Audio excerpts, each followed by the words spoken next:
Yes. Because there's no revenue offset.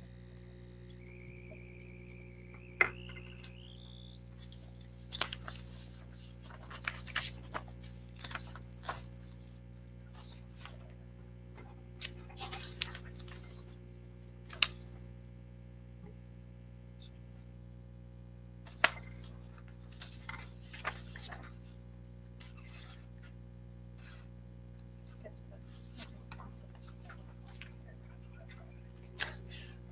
It came out like it's all about what's in my book. it's fine. Did Frederica and Paul get?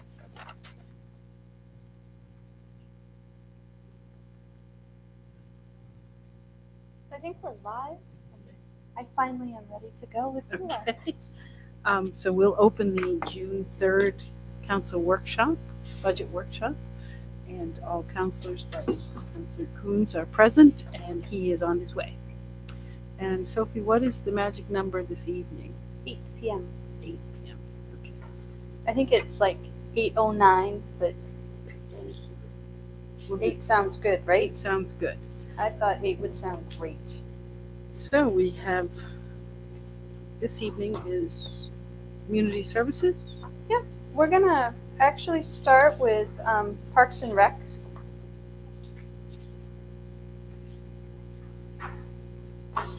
And I have passed out a new Parks and Rec budget, and if I could just first give you an overview and then tell you about the changes I've made in the budget. So what I would say is this Parks and Rec budget is aimed at providing the same level of service that we currently have in the community.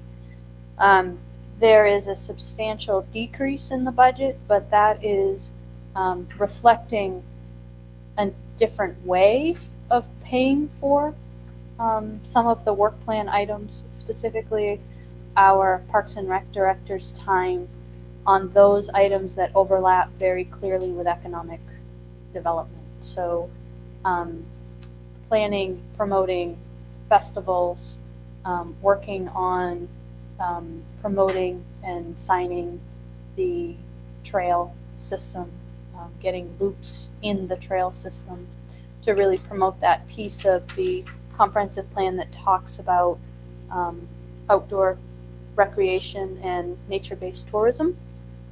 So what you see as a decrease there is not actually a decrease in the total expense budget, but it is a decrease on that portion of the budget that is funded from the general fund.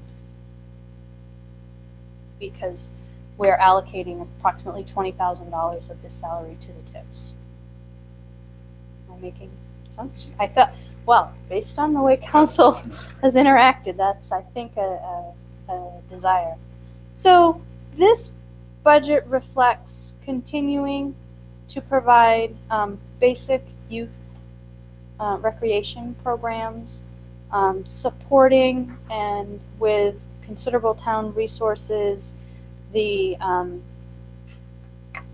trunk or treat, downtown holiday, Halloween event, the Light Up the Night event, the Thanksgiving, community Thanksgiving dinner, supporting with clearly in a much more support role, Arts-a-Palooza. So those are where we continue that level of community outreach, and also working with the University of Maine on various events that they have, like the Black Bear Marathon and the outdoor community effort. Outdoor Nation. There we go. The highlight of the work plan this year really is focused on building a better, and also supporting community theater, which is resource intensive. The highlight of the work plan this year really is focusing on promoting our trails, getting the appropriate easements for the town to be able to ensure trails exist on private property and that we can maintain them to the degree that we would want and be able to promote them. So that really is kind of a cornerstone. We're also taking a page out of some research that has been conducted around pride of place and community development, where community development and parks and recreation intersect, and trying to really capitalize on those elements, which really feeds into the implementation of the comprehensive plan. So, same level of service, different level of funding from the general fund. With that, we, from the regular Parks and Rec budget, the change from the one that was printed to today, it includes a decrease of $540 in the recreation cell phone and Wi-Fi account. That's account 5050-640-413.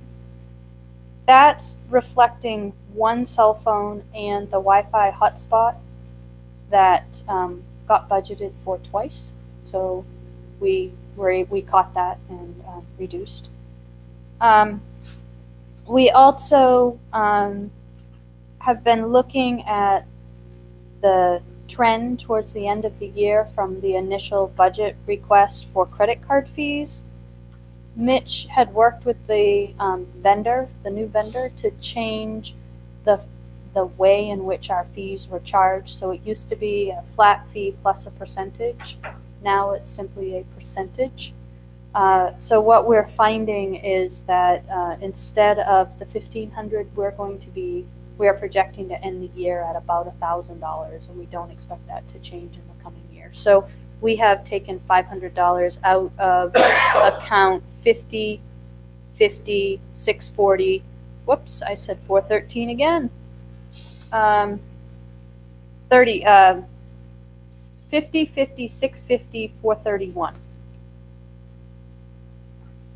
No, the one 416. above that 416. isn't, 416, it doesn't add up. Oh, that, yep, sorry, yep.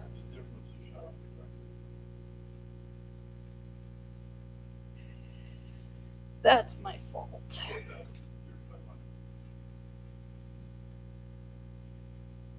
Yeah, I did. So that should be 35. Okay. My bad, I'm sorry. The difference is the same.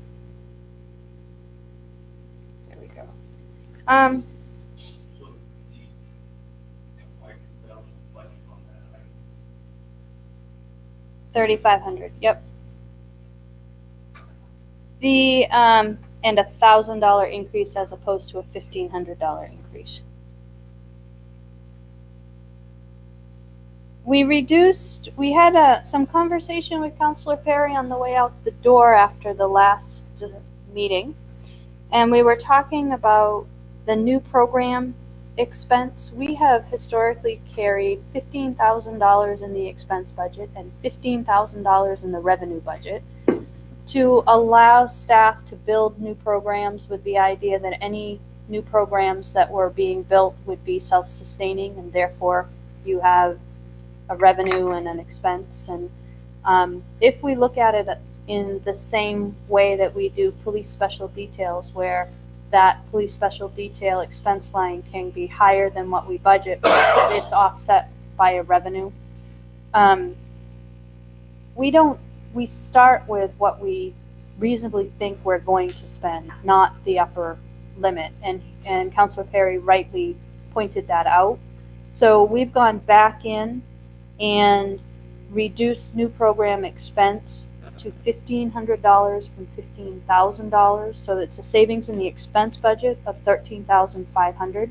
However, there is a corresponding decrease in projected revenue of $13,500.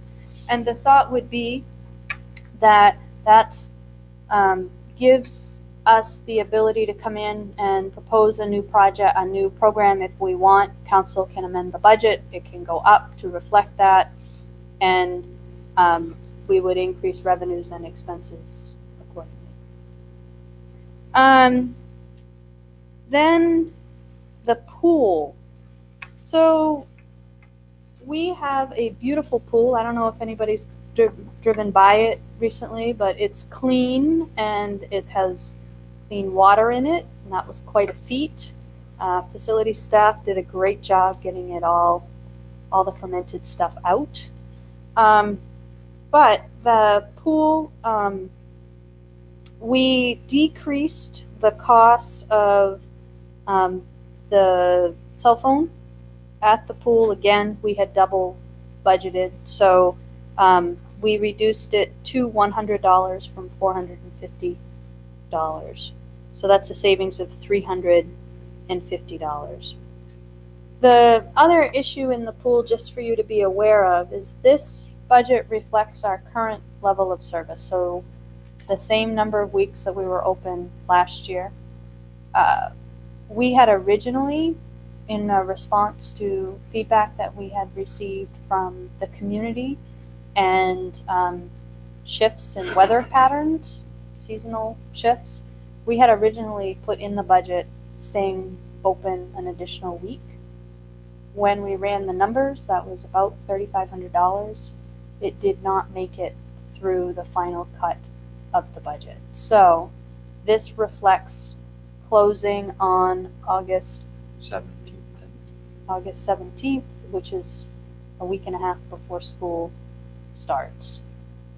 If council wants to add that week back in, you would need to increase this budget by $3,500. The pool budget has gone up this year, and that is directly tied to the change in minimum wage and the fact that we appear to be a pretty good place to work because we're bringing back the same skilled lifeguards. So when they come back, they get a little bump in pay. I think it's 25 cents.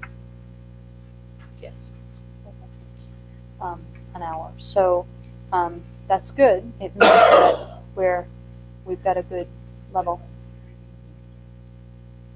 Training went down because we weren't using it all, and B, we have done a little different way. I think in the past we had it at a certain level because we were training differently, but the people are coming trained with lifeguard certificates, that sort of thing, and have lifeguarded, have quite a bit of experience. So we're not having to do such an intensive job at the beginning and more of a maintenance over the process.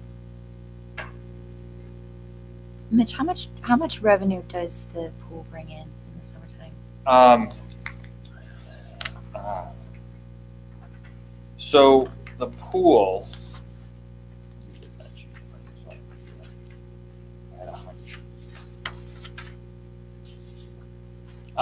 You can ballpark it too. I was just Well, we typically we budget about, the proposed amount is about 14,500. That's programming and receipts, so swim lessons, all that stuff, plus passes and Easy Pops. no, and we have a separate line. Freezy Pops are a different line, and that's about 2,500. So total, you're almost at about 17,000. Okay, for the summer. Yeah. So how much revenue would an extra week bring in? So that's hard to pick because ultimately what happens with your revenue, towards the end of the season, we get much less walk-in revenue and Right. more on the passes. Typically at the end of the summer, you're looking at maybe like $50 a day, and that includes concessions and that sort of thing. Uh-huh. So it kind of flattens off because people have passes and they're getting an extra day for what they've already paid for versus bringing in extra money. And can you still rent the pool? Like, can parties or You individuals can. rent the Yeah, pool? you can. Part of the challenge is that we've got it so well utilized at this point that there isn't a lot of time for that. And so we don't get a ton of rentals, and as well, we have to have lifeguard availability so that we can do that. But we have had people rent it. What does it cost to rent? I believe that we're at $50 an hour, and then if you're over 25 people, it's an additional $15 for the lifeguard. But it doesn't happen very often. No. You don't think in the summertime? Usually like once a summer, if that. But like I said, because it's hard to fit in a lot of our availability is like mornings on Saturdays and Sundays because it's open in the afternoon, or after we're closed at 6 o'clock. So some of that is tough. Yeah. I'm one of those who want the pool to stay open one more week. Cheryl, there's a reason why we tried to put it in the budget. Thank you. Do you have anything to add, or should I open it to questions? I would open Anyone have any questions for you? Hello. Thank you for diligence and doing a great job on this budget. Under the outcomes, the second to last bulleted item is one of your outcomes is to promote a sense of community consistent with the community's values. And I wanted to find out where that was defined. What are the community's values and where are they defined?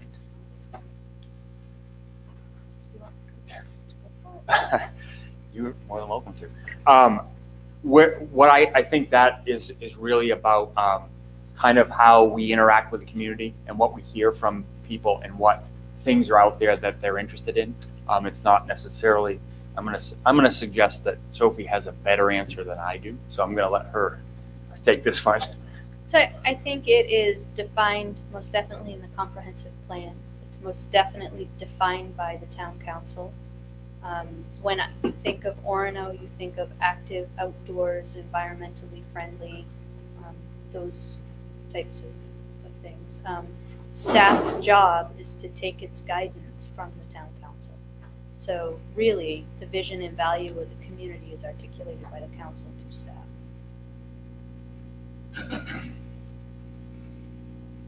I have a question about, just curious about the $1,500 for community theater, covering costs associated with hosting community theater events. What does that mean? I thought, do they pay us? So we kept that in the budget for a couple of reasons. One was if there were times that we needed to support things that they were doing that we felt worked within our community, like sometimes they have put on events that are for kids or that sort of thing. We've looked to try to find ways to be able to make it more cost effective.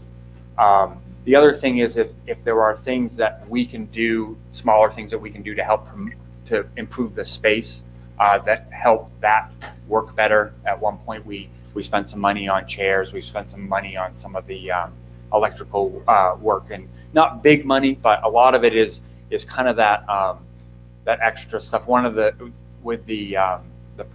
programs they did for kids with autism, they did a special show, and we were trying to look at ways. We unfortunately didn't get out quick enough, but to work with some of the local business, Treats Falls, and see if there were people that wanted to go and figure out a way to make that happen. Right. But looking at ways that we can help. Sort of a buffer to help out when Yep. needed, depending on Yep. what's coming up. Great. So there was a comment earlier that the community theater component is resource intensive.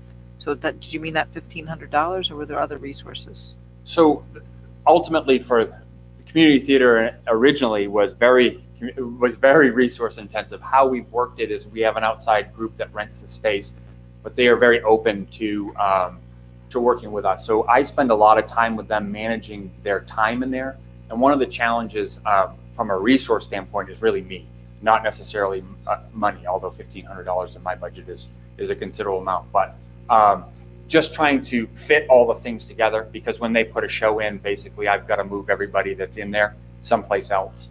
And so we work very hard at trying to set up a schedule that makes that building useful all year round as best we can. So the resource really comes in me working with them to make that all work. I think the other place that resource comes in is Mitch and Dave working with downtown businesses to try to better support and create more of a critical mass to get people into the shows and to kind of make it more community and not just theater. And I would argue it is an important role for the town to play. That's not to say it's not a good use of resource.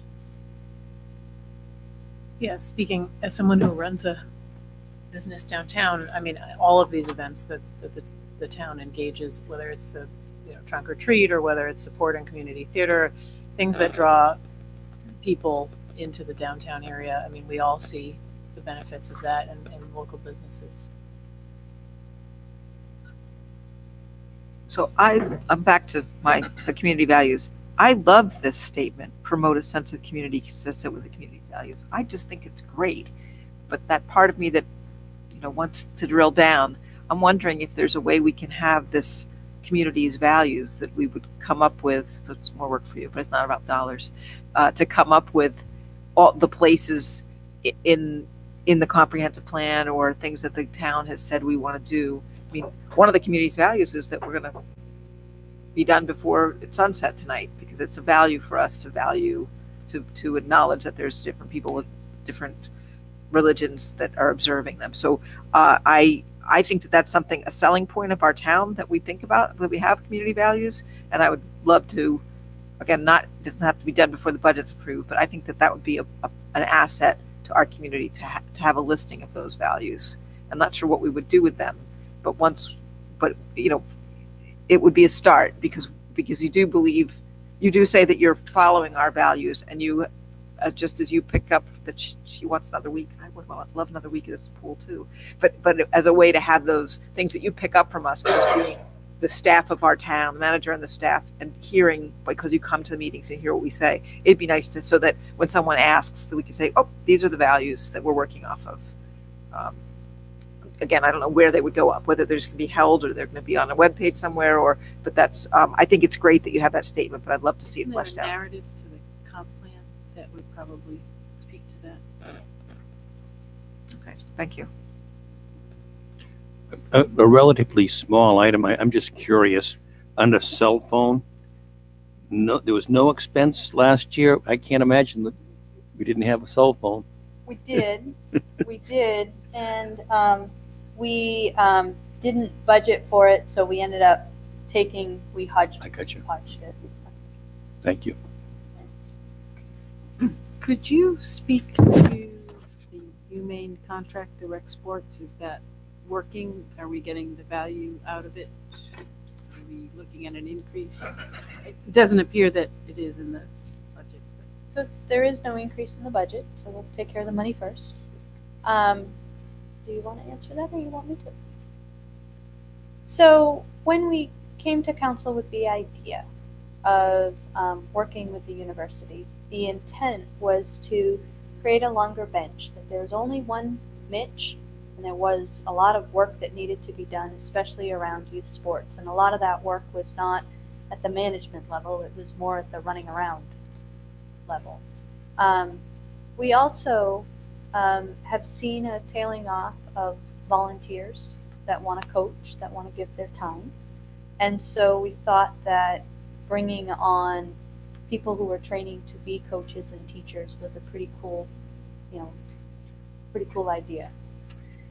I will tell you that there were some bumps in getting it started. And I think you're always going to see that when you're trying to transition responsibility. We wanted to maintain a level of oversight here so that council still ultimately had control over what was happening, even though it was happening on campus.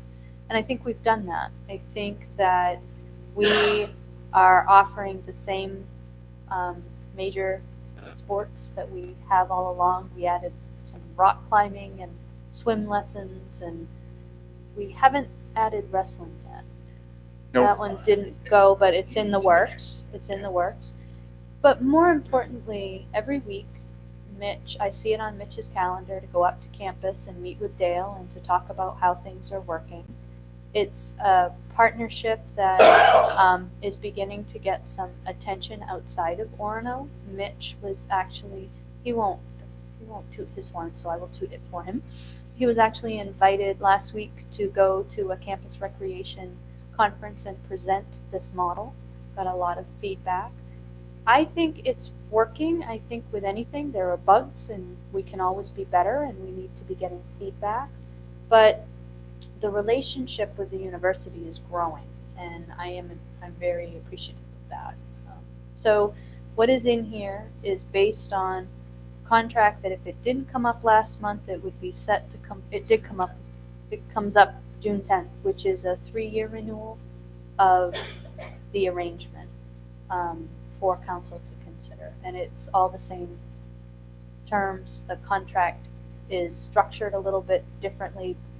We had multiple contracts before for various things that they did. We're blending it all with a few exhibits instead for each scope of work as opposed to multiple contracts.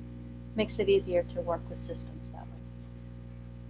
Sophie, does this contract have a refund policy In the contract, Because I know that was one of the concerns that that I had heard from people in the community or parents in the community, that there was no refund policy as if they had paid for a program or paid twice for a program, and that the university was keeping the money and would credit it them, but they weren't getting their money back. so the university doesn't keep anybody's money because the town holds it all until the program is over, and then we give it. So there has been no change in a refund policy from the way it was prior to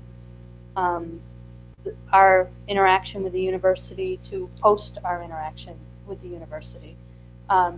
The basic premise of our refunds is if the town hasn't incurred a cost, we're happy to refund. If the town has incurred a cost, if somebody signed up for something that had a minimum number of people that had to be in it and we chose to run the program with that minimum number of people and 4 people chose not to show up, I still owe that money out the door, and the decision was made based on those people being in the program. We oftentimes, given the number of checks that I sign, we give plenty of refunds, but I think it's done on a basis of what the need is for the program. And there Is is it- online, there is refund information, and it basically is the same as that we will refund. And anybody just needs to contact me, and sometimes it's confusing because they'll go through Dale, and then Dale will send, all the refunds end up coming to me, whether they've emailed Dale or whether they've emailed me. So that's how. Okay. As long as it's public, I mean, as long as people Yep. can see it and this is what it is and you can point to it. Those are kind of questions that I've fielded at some point. Good, thank you. So I understand with any new program, there's some bumps along the way. Yep. But when you think of the reasons that motivated us to establish this relationship with the university, I have to think that you're well satisfied with how that has gone. Yep. You obviously wouldn't be looking at a 3-year contract next week if you didn't feel it was a good program. So what this has allowed Mitch to do is to oversee, to be a manager of youth sports as opposed to a doer of youth sports. For that, there's still time that's invested. It's a whole lot less time. So that's why we've been able to bring you in the last year the ordinance revision for open spaces. That's why we're able to bring you all of the work that's been done on the trails thus far and signage and the things that the other pieces that were really important to council that quite frankly would have landed on my plate in the past and probably not gone very far in the priority listing. So I do think it is a nice blend. It allows us to provide the service with the same, working with the university, they're safety conscious, they want to do things right, they have all of the same kind of mindset that we would have, along with a real desire to make this work as part of a community partnership. So yeah, I'm very happy. There was a lot of fear when we had one of those early committee meetings about this program, where, you know, I mean, let's be honest, for many, many years, just in this country in general, there was sort of a heyday of Parks and Rec being like a powerhouse of youth sports programming and little else, but we clearly have a lot of other needs in the town and not the budget to have a full staff of people dedicated to running youth sports. So I hope that the folks who expressed fear and hesitation in that meeting, that those fears have been allayed, because as far as I understand, you know, the program's are running really well, and there hasn't been the kind of disruption that some of those parents and alumni were afraid of.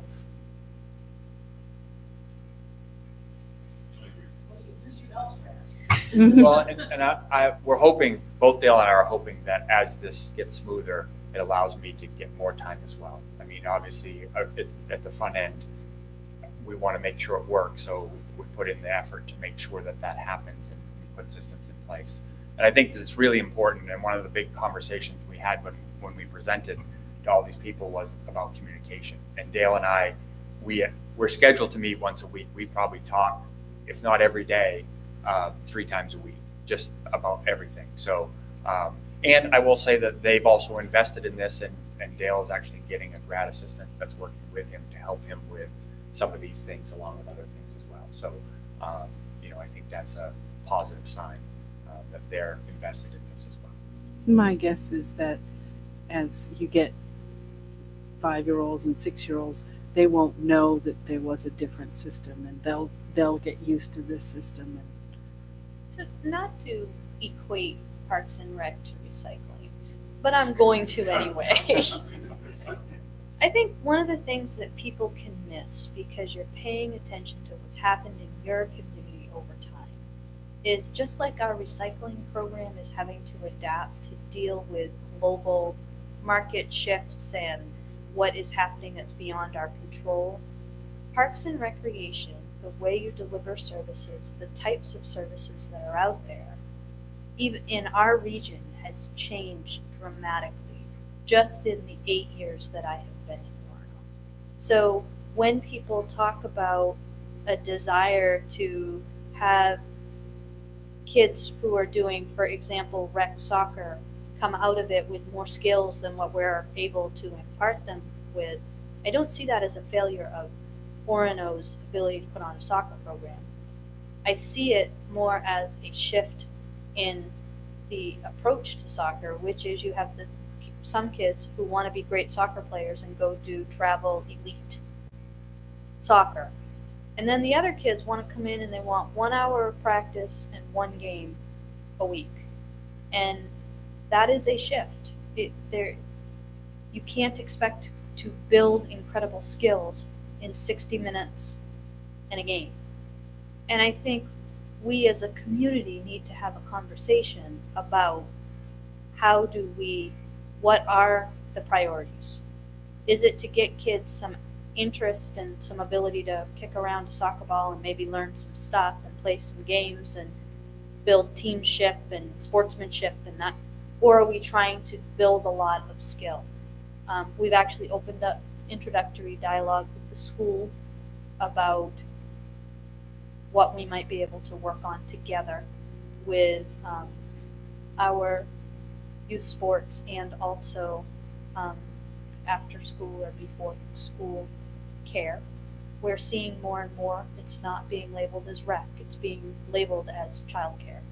And I think, well, I know the message that I sent back to the left with the superintendent when we met was that I think the town is open to better understanding the needs, the desires of the community. However, we have brought the University of Maine along as a collaborative partner, and we would expect if we wanted to add the third piece to that triangle, that we could probably do some pretty amazing things with our scarce resources.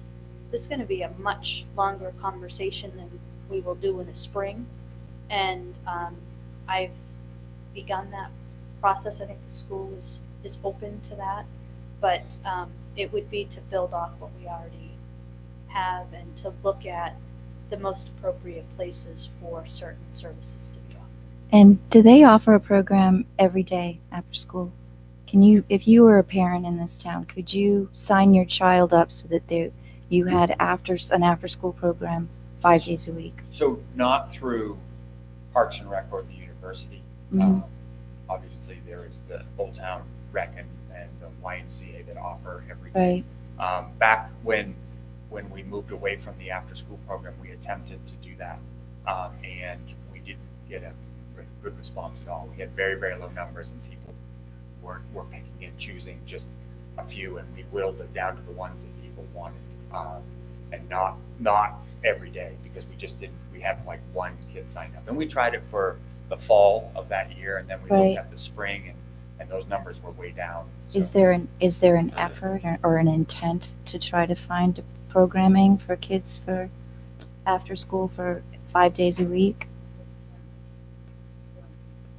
That's the idea, is to explore with the school. Part of the issue that we have, Cheryl, is I will tell you, Fridays we couldn't get anybody to sign up for anything on Fridays. Mhm. People are not interested in Friday.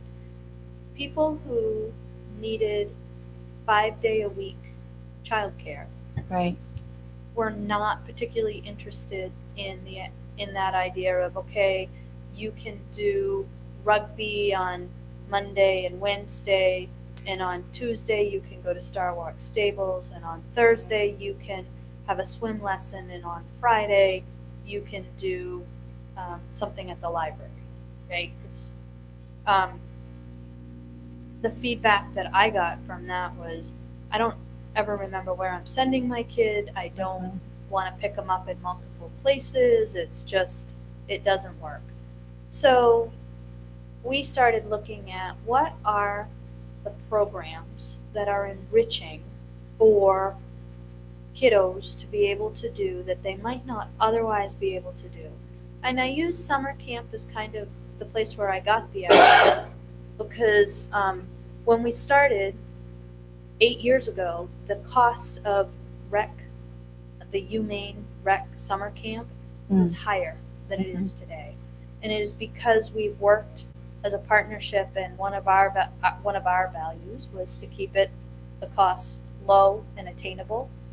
So we looked at what are the things that we can point to that can get kids some opportunities that they might not otherwise have. $10 for a riding lesson, 2-hour riding lesson once a week is pretty unheard of. We're able to do that for kids. To patch in, to allow for the reading and social, not social work, that sounds like social work, but the social non-sport kind of activities that are happening at the library. That's another piece that I would just talk about it when Lori comes up, but in Orono, we look at what we provide, not on a departmental basis, but on a service basis. And a lot of programs that are not sport or directly activity-based, in terms of rock climbing or swimming lessons, are offered out of the library. So if our goal is to have something 5 days a week, I think our goal has to be to find a single place where it can be. And you and I have talked at length about the constraints that we have in terms of space and a place for people to run and jump. And so No, it's a conversation, and maybe new business or something down the line. I think we have a gap in where our middle school kids are going right now to after school. I mean, as far as the town and the community, right? But they're going to the library. I mean, they're just going to the library. They're not really an organized group. They're just kind of, this is where we go after school. But that's a different conversation, Well, I think. I do want to kind of respond to it, just because there's been a little bit of the hit, and we'll talk about it later, and we'll talk about it later. So I have a middle schooler, and I don't think she's wonderful. She's an amazing human being, but I don't think she's all that different than many middle schoolers. When she started in middle school, we went to an activities night, and all the way around the gym, tables touching corner to corner, were all of the things that middle school kids can sign up for. Spanish club, outdoor club, French club, sports, theater, show choir, art club. And so my question, because when I first got here, I was like, "Oh, we're not doing anything for middle schoolers. We really have to have things for middle schoolers to do." And the school is offering more activities for middle schoolers than I was ever exposed to, and I think I had a pretty active school. So when during the shoulder season, Lori gets inundated at the library with the mob that shows up. Oh, sometimes my daughter is one of them. The three of us, Mitch, Lori, and I sat down to try to think of what can we do to capture these kids, because there were some behaviors that were making it difficult for other people to be able to use the library. So you want it to be welcoming for everybody. So how can we address this? We brainstormed, we sat down, we thought, and what we came up with, talking to people and doing, I think, some due diligence, is that the kids that came to the library were coming to the library because they didn't want to be in a defined activity. They wanted to be by themselves, and their parents were okay with them being in downtown Orono because it's a safe, welcoming place to be. And for a long time, all those kids were over at Roberta's, and then she came up with rules like adults, and so it kind of brought them along. So the idea that there's nothing for middle schoolers, I'm not sure I can agree with that.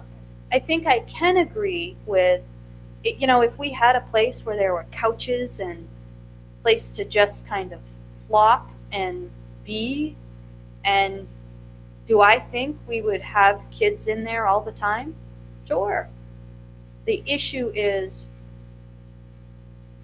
right now, I don't have the staff to supervise it, and if they're going to be in a town building, it has to be under supervision. I don't have the space for something. I don't have a living room. Now, if Lori had her way, we'd have the pods with a nice reading room. It would be perfect for that. So I think we kind of need to, it's easy to fall into the trap of we don't have anything. And I think we do. We heard the same thing with the Gateway from seniors, that there was nothing for seniors to do, and then we did the inventory and found like 3 pages of things for seniors to do in Warren. So I'm all for looking and trying to figure it out, but I don't think the answer is to just throw defined programs at that age group. Kind of like when my teenage son goes into the refrigerator and says there's nothing to eat. Yes.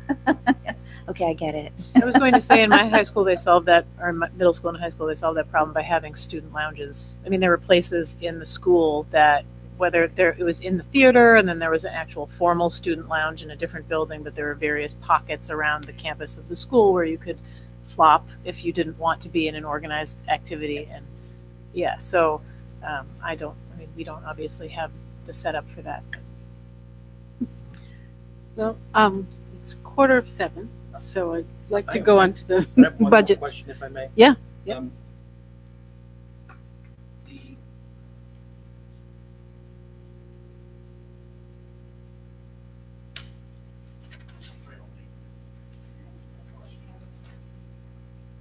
The- And I guess the explanation kind of surprised me in that we budget $6,000.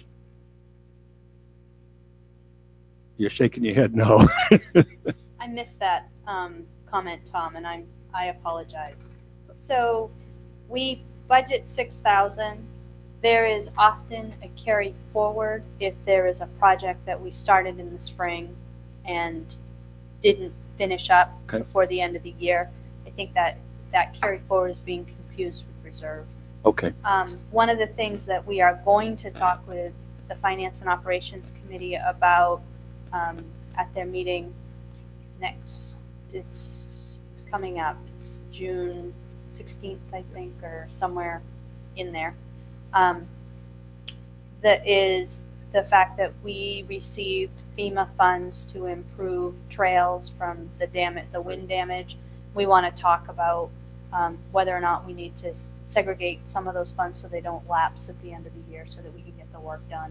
But there is not a formal trail reserve. It's a carry forward that usually happens because of That makes much more sense. the fiscal year Thank does you. not match up with the construction year. Real quick, just, Yep. we're not done fixing all the wind damage, correct? Are they still working on that?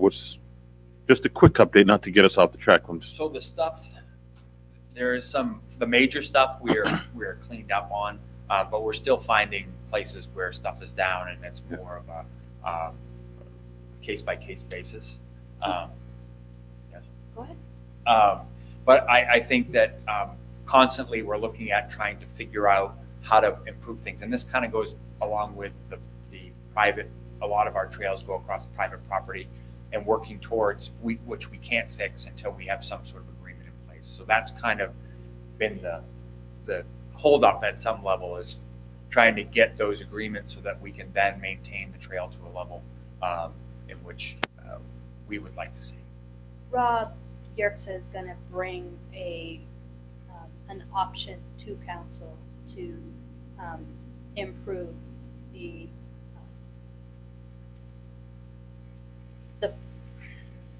trail itself. There is a company out there that will come with specialized equipment and fix the actual trail damage. What we have done is cleaned up the trees and the branches, some of the branches. We've left a lot of debris there, and we've done that intentionally because it's habitat and it's necessary for the ecosystem. There are some people that want it to look beautiful, and that's something that council can talk with us about. Right now, staff's recommendation is to be good stewards of the environment and keep that debris there, as has been strongly recommended to us from people who have dealt with forestry issues like this.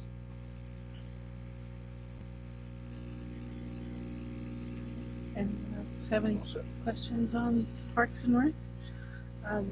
The only thing I did want to mention is I just went to a meeting that the Commissioner for the Economic Development, Maine State Commission, and she was saying that there's grants for festivals in the tourism, Department of Tourism. Nice, we'll have to check that out. So, yeah, I heard that. Oh, It would really be nice if grants were opening back up. They kind of dried up in the last, let's just say 8 years. okay, we'll just say that. So, with that, should we move on to the library? Be great. Thank you, Mitch.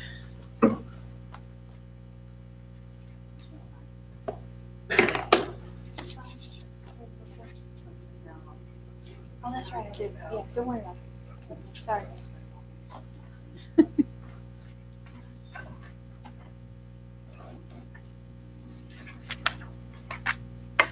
So, there are no changes to the library budget that we're gonna propose. Just one time. Right? Or addition, so it wasn't a change. No, we put it in the beginning, I see right? what you're All right, saying. okay. Just Sorry, checking. yes. I do want to simply highlight that salary,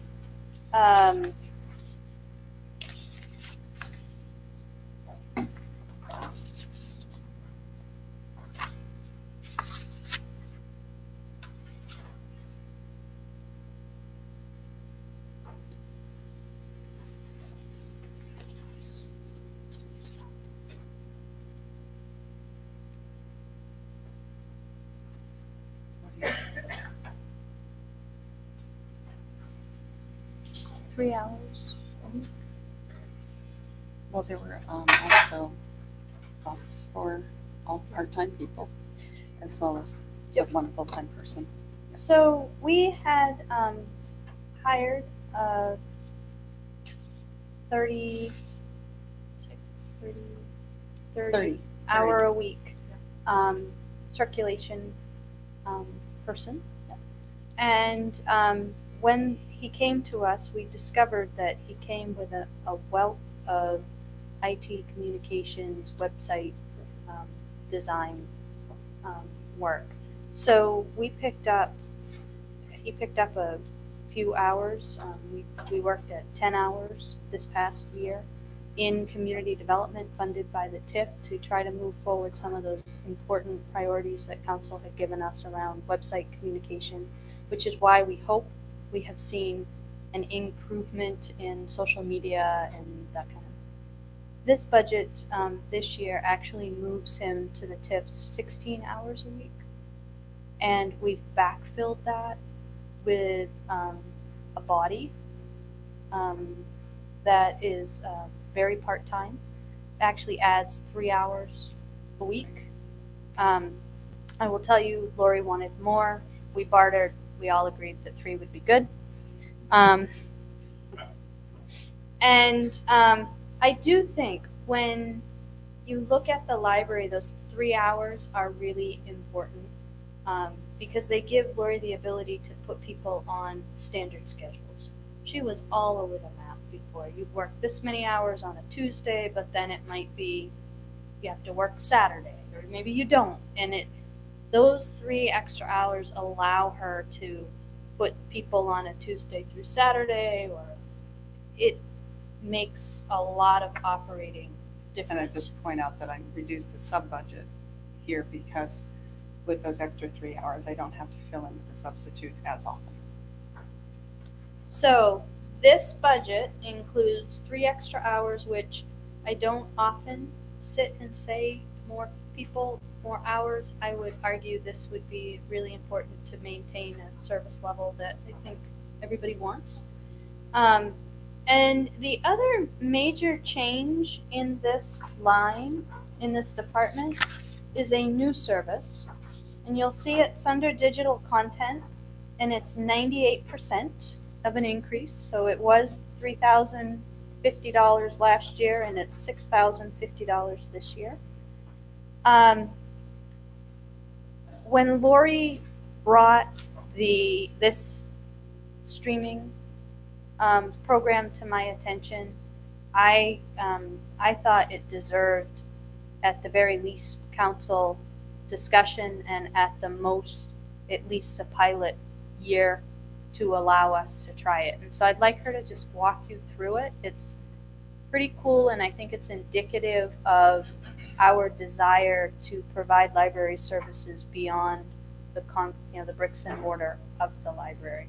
Quick question before we start. Do we have any idea on what percentage of the town has access to Wi-Fi or internet access?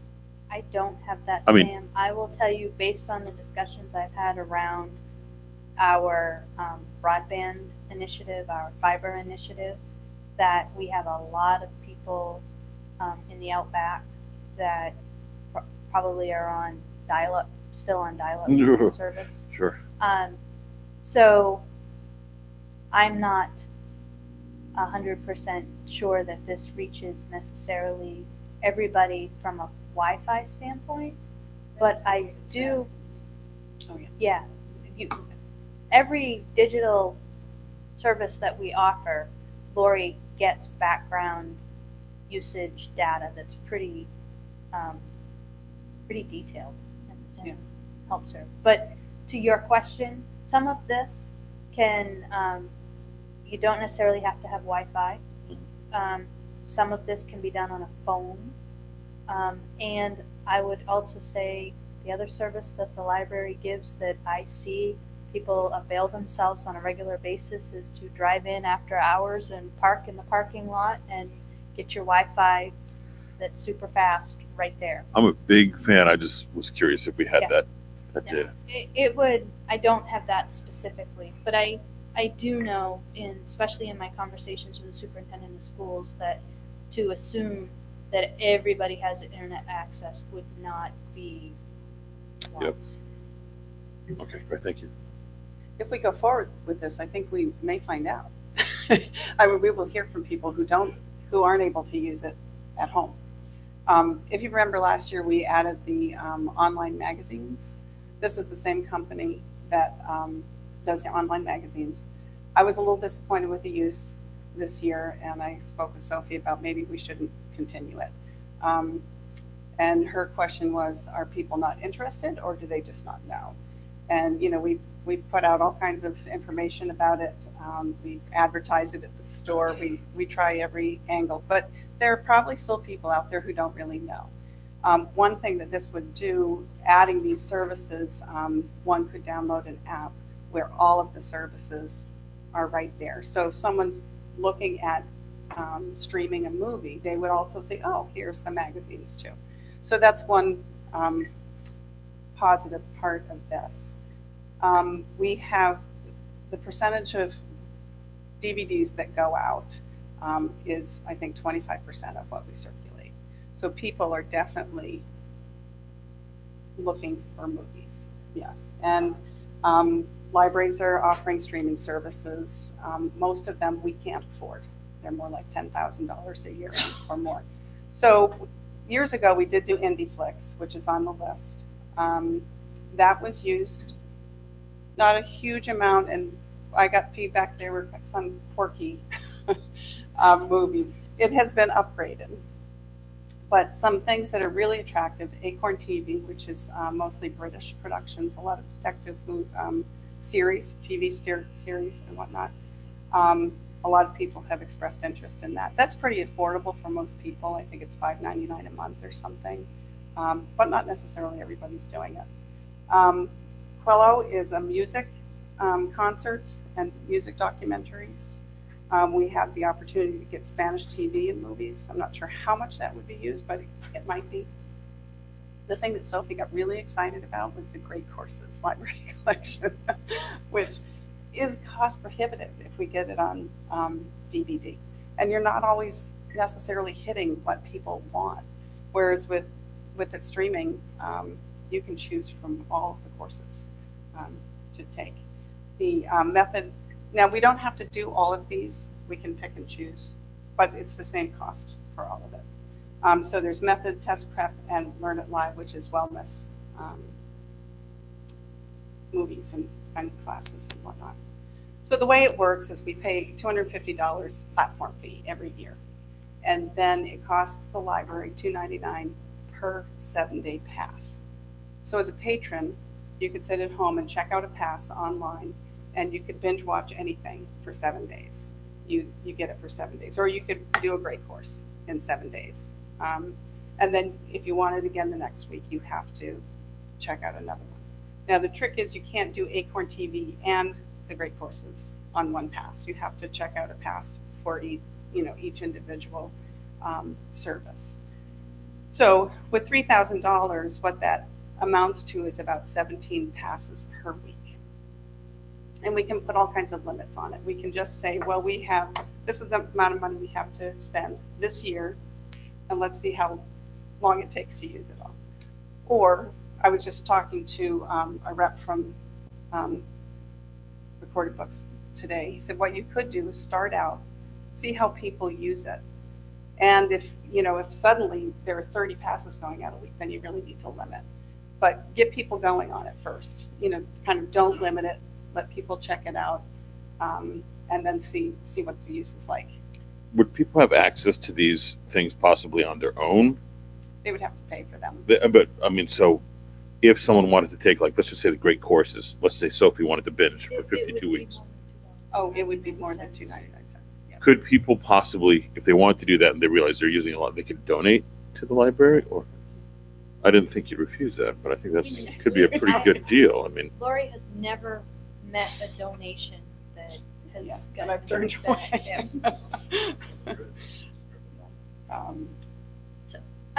I realize that we're in a time where we're scrutinizing every budget line.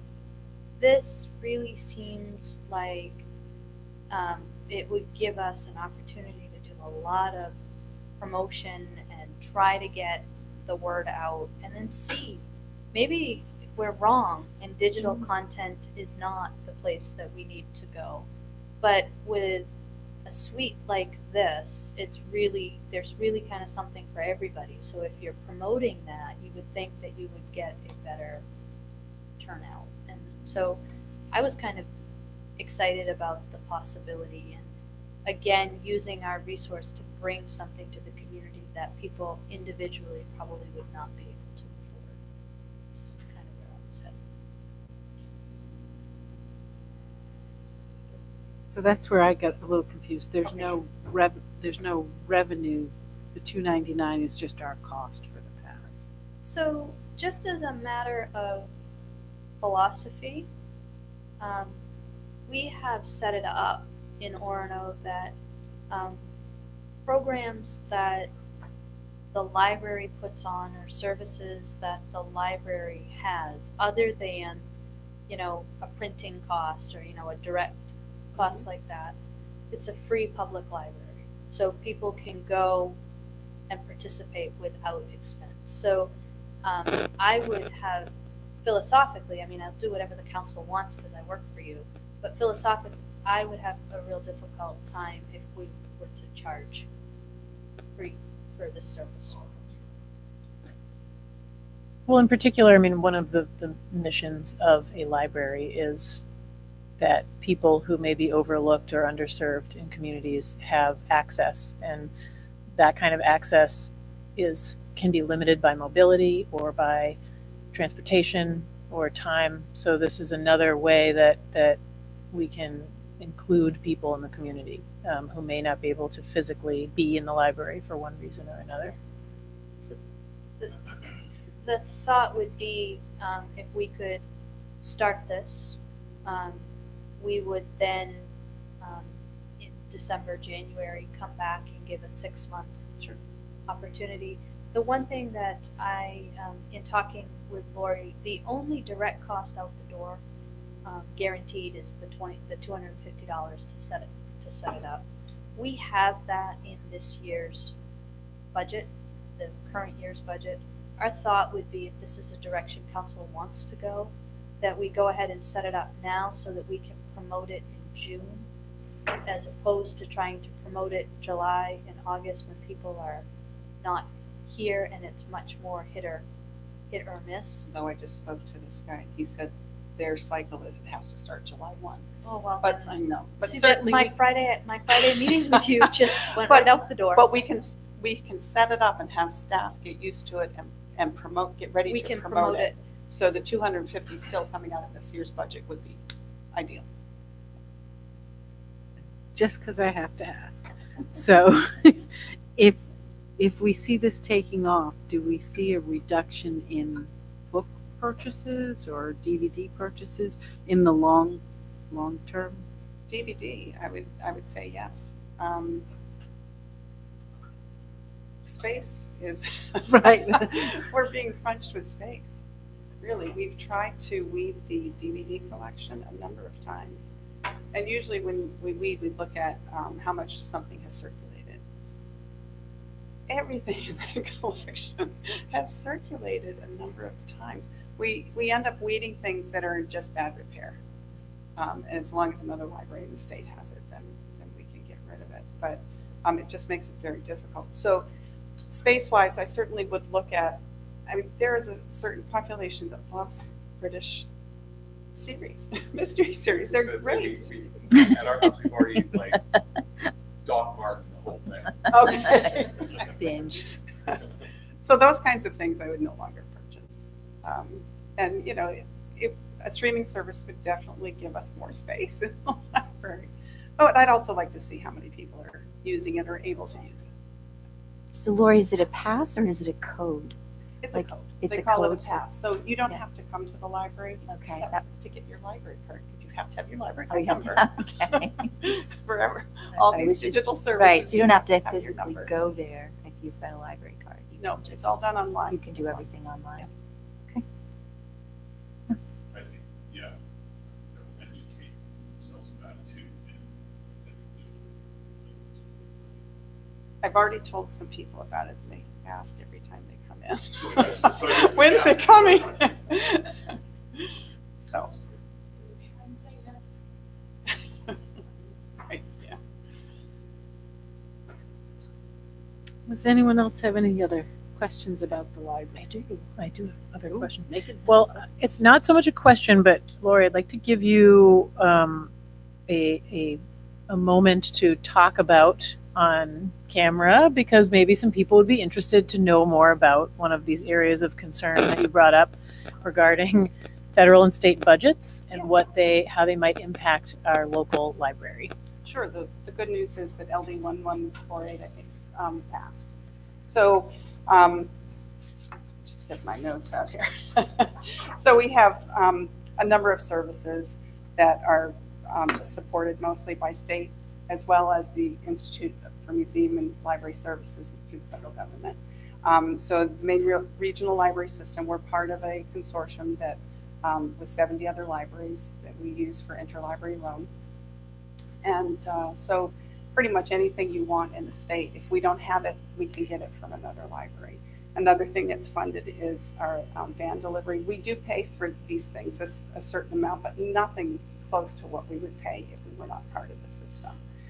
So delivery, we get 5 days of delivery, and we send items out 5 days a week. I tell the story, the only time I have seen an irate library patron was the 6 weeks one summer when there was no van delivery, and they took it personally. So then there's, through Maine InfoNet, we get a number of databases. We get the cloud library. We pay for the cloud library every year $650 for all of the audio and ebooks that you can download through that service. We are so lucky to be in the state of Maine because the state library in Maine is way ahead of the game for a lot of these services. What else did I miss? I think I've gotten it all. So it was up for a vote just recently, and I believe it was beginning of May that they put it through. So, did that answer? There is still some federal. There could be. I bring this up only Okay. because, I mean, there are many different things that impact our local services, and so folks can maybe pay attention to municipal and state and federal changes that could affect our services. So for this year, we're safe. Yeah. Thanks for asking. Anyone else have any other questions, comments? You do. Good job. I think our library is one of the best libraries in the state. I mean that. People-wise, just everything. I'll give you anything. Chairs. What do you need? Can I go back to the drawing board? Just to give a little snapshot or pull back the curtain for some things that you can expect. Right now, we are pricing out, putting the book bins, I don't know what else to call them. The browser bins in Yep. the children's room. On wheels so that they can actually be moved around, because when you try to put 50 toddlers in one little tiny space, you need to be able to move things. Actually, it's only like 30 toddlers and 20 parents. So it's like the 20 parents that really Gotcha, take up gotcha. space. And then the other thing that you will see on the council agenda on June 10th is a request that council consider entering into an agreement. I like to think of it as mutual aid, but Lori says it's kind of sort of like it, but where our residents can take their library card into any other participating library in the state, and there are 44 of them right now.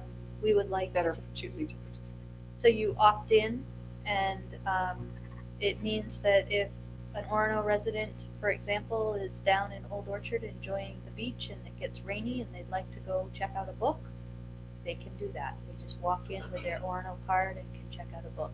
It also means when that Old Orchard Beach resident is up here enjoying time at the University of Maine and wants a book to read on the mall, they can come in and check out a book. You can anyway. Any library that's on delivery, you can return books. You can just So, always something happening at the library. So, Sophie, so my eye went to this, and I'm not sure if this was, if I'm understanding correctly, but if I look at the level, the tiers Yep. You have it listed as a tier 1. No, I Am I looking at that differently? No, I've got it listed as a tier 4, except for outreach and promotion, which is a tier 3. Our Okay, 'cause library. for some reason I was looking at the current level of service was the color of the first one. No, it's the black. It's the bold print. Okay. Misunderstanding on my part. Next year we're gonna do this in color. Okay. So yeah. It's what happens when you go to Bermuda. Just saying. I will say that I don't even think you need to qualify it with a community of our size. I've been into much larger communities. I have, since starting here and knowing that I didn't know a lot about libraries, have really kind of focused on that in other communities. And we have a unique setup here. We have an incredibly talented staff under very good management that is really community driven in a way that I'm not sure all libraries are. And we have a library director that finds a way with very few resources to keep us on that cutting edge of what libraries mean in communities. And that is unique. And I think we need to honor it and continue to resource it at the level that we have done. I think it just goes to show what you can do with the right kind of facility and the right people. Yep. And we did not have a good match for a long time in Orono, and we finally do. Yep. I think it truly makes it a community center that I don't think you would have seen before. Yes, they do. Yes, they do. And we do like to see them come. There are times when just like their behavior to change sometimes, you know.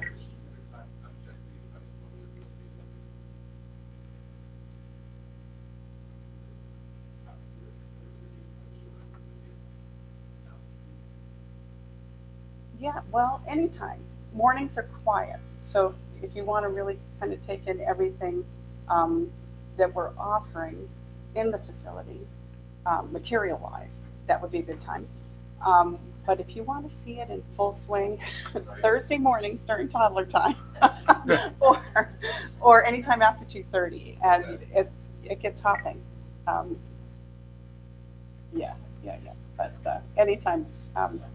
Yeah. And Sophie asked that I bring these. Hopefully that you got one in the mail with your Orono Observer. If not, I will bring some. I mean, you're welcome to take more. This was an effort through the foundation. And September 7th, we are going to have the 10th anniversary celebration, celebrating 10 years in the in the library. Isn't that hard to? That's kind of crazy, isn't it? Wonderful. Yeah. So this was a team effort to put together with the foundation, and I'll say that our desk clerk, who is great with design, helped considerably with it. So we were pretty pleased with how it came out. So I just want to thank you for that no prereqs event. What do you call it? It's a book discussion group. That I just have been very much enjoying it, and I think it's an innovative way to use all of the great resource people we have in our community that they bring them in as volunteers to run the discussions. It's really lovely. Yeah, it's been great. Thank you. So, anyone else have anything to say about the library?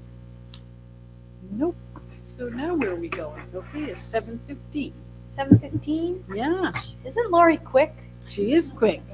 It depends on the size. Well, if we could go back to the town manager's budget, I think we hadn't finished that budget, and I'd like to, and then we've got just some odds and ends to finish up, and then I'd like to have a brief conversation about Thursday's meeting, if we could. So when we left, we hadn't finished. Yes. When we left, we had not quite finished the town manager's budget. I think we were talking about travel and training, I'm not sure if I've answered all of the questions with that, or if there are more questions So within that could you budget. give us a number, page number maybe? 19 and into 20 and 20, yeah, 20, it ends on 20. I have a small budget. Okay. And I would just remind folks that where Parks and Rec, we were able to add more money into the TIFs because of the work plan. Because of the work plan with the manager and assistant manager, we had to pull some out of the TIF because we couldn't make the argument that it was economic development related. So we had to downgrade the percentage of time for those two people. So I think I was one of the issues regarding travel and training. We were doubling it for to allow. My understanding was to allow the assistant town manager to basically replicate what the town manager was getting for training, and I didn't think that was necessary. So let me see if I can change that narrative just a little bit. It's not all about the assistant town manager. Some of that is about your town manager who is embarking on governmental finance officer training. So that is part of it. I thought that was in with the finance director. That's the finance manager's. Just that one. That's just her. This does include a training opportunity for the assistant town manager. If you recall, a year ago, I went out of state and got some very specific personnel training. The leadership and personnel training that I am finding for municipalities in the state of Maine is very basic, and it's inexpensive, but it seems to be very much repetitive.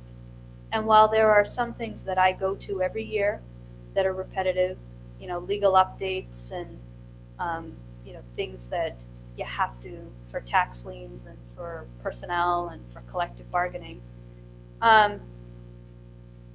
I have an assistant that has not had specific leadership development, and I think that's really important. It's not task-based, it's more organizationally structured. And the need for that development, I think, exceeds the time and talent that I have to provide it. I'm not looking to duplicate, so this is not another MPELRA-esque. I'm actually looking at LEADA, which is leadership and supervision. If we're going to have an assistant manager, that we're saying when the manager is not here or available, and we should be doing some succession planning, I would think. There's got to be some core academic kind of knowledge there.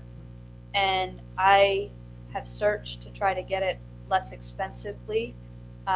We are also looking right now working with Stephanie Welcomer to see if there's a leadership course up on campus.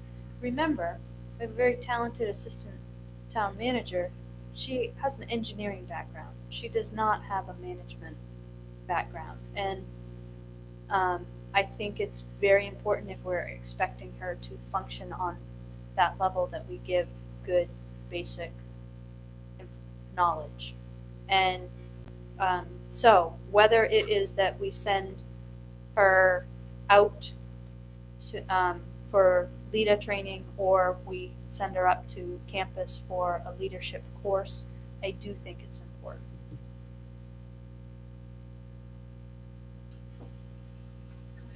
I was just going to say, does anybody have any other questions on town manager? I'm curious why there's a line for travel allowance and then the next one is travel and training. Like why is there two travels? So travel allowance is the stipend that is given. I have a stipend. Belle has a modified agreement in her contract, which is partly stipend and travel outside of the greater Bangor area is reimbursed on a mileage basis. So So this is different. this is not just professional development, this is plus travel. Travel allowance has nothing to do with No, professional I mean the development. next line, the travel and training. Travel and is also training. written into that? Yes. Oh, okay. In fact, I think you'll find when I was looking at Lita, the cost of getting her out of state was the primary cost. Also, in the description it says travel and technology, so is travel allowance. Oh, so that I get a stipend for my cell phone, and the way it's written in my contract is a travel and technology stipend. So it's one amount for the expectation that I was going to have a smartphone and be readily available, and that I would have a car and be readily available. Thank you. Well, Anything else? Yes. Okay. So when we spoke last, I gave you a homework assignment. And I was referring to not only the areas of concern about increased sort of stress on your office, balancing the needs of the taxpayer with employee needs, and then in the level of service right up under staffing when we're at a tier 3, kind of lists a lot of the things that your office is also responsible for when we talk about tier 3 being between the only thing the manager does is serve the council's needs and do everything the council needs the manager to do, versus a tier 2 where the councilors are representing the town in a lot of ways, and the work the town is able to do shrinks drastically. So if you could speak a little bit about, it sounds from these comments that things are getting more strained and stressful in terms of the limited time and the strain. So if you could elaborate on some of those things. So I will attempt. I actually did my homework, so I will attempt. When you consider the size of staff that we have in Orono and choices that we have made, which I don't find fault with any of them, we have managers that are doers, right? The fire chief is just as likely to be out on an ambulance call as to be at his, well, maybe not just as likely, but could be out on an ambulance call as opposed to at his desk. And I think we want that, right? We write job descriptions that require people to have that certification. So when that happens, some of the pure management functions have to flow to the manager's office. We tried for a while to have an HR director. Part of it's probably my personality, and it didn't work. And I think part of the reason for that is HR is so closely linked with direct supervision of your management department heads. And I personally think in a town of this size, it is entirely appropriate for a manager to be involved in supporting those functions. But it also means when the wind blows and there's a FEMA grant, Rob Bjerksa doesn't have admin support out at Public Works to be able to track and manage the FEMA grant application process and responding to the FEMA requests. That ends up having to come into my office. During budget development, if we had a finance director who was charged with the big picture, which we had for a while, I would be able to get a budget that's all put together and go through it and redline it, and I wouldn't have as much work involved. I'd have oversight. Instead, we've made the decision that I can put a budget together, and quite frankly, I would tell you, I think you get, for the size of the budget, I think you get a better representation of what's in it from somebody who has helped put it together, that's been on the front line. So, for quite a while, I think the manager has served in kind of that same role as department heads, just at a different level. I'm a doer that also has this other function, which is to support council. But it means that when we go into audit season, I am involved in the audit. And when we're in budget season, I'm involved in the budget. And when it's time to bargain contracts, I am doing tons of work up front and then going through the bargaining process. And those are big ticket items. We also try very hard to use town attorneys as value added.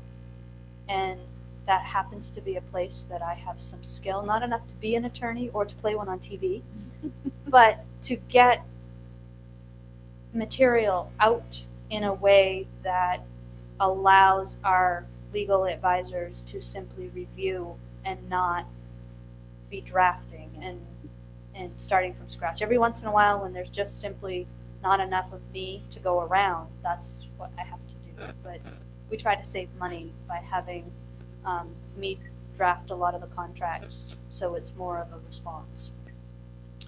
So for many years, I wouldn't have had, I wouldn't have put some of the comments about the stress on my department. What I think caused me to write that this year is a shift in the last 18 to 20 months around the way I perceive council's needs are kind of shifting. Communication is really important, but I don't have a ton of communication time to deal with that in my office. I know that council has great desire to get things done and move things along, and at times I feel like I'm the stumbling block because there's not enough of me to go around to get all the research done or the material turned around in a quick enough fashion. And the reason I put that in there, Megan, is for council to be able to decide whether it's okay with the status quo, which is me pushing back and saying, I don't have enough of me to be able to deal with that right now. And I've done that a few times. And it's, if we can agree together that that's okay, then that's fine. What won't be okay is if council has this need to keep up with what everybody else is doing at the speed that everybody else is doing it, because there's not enough of me to go around. Is that? Well, yes.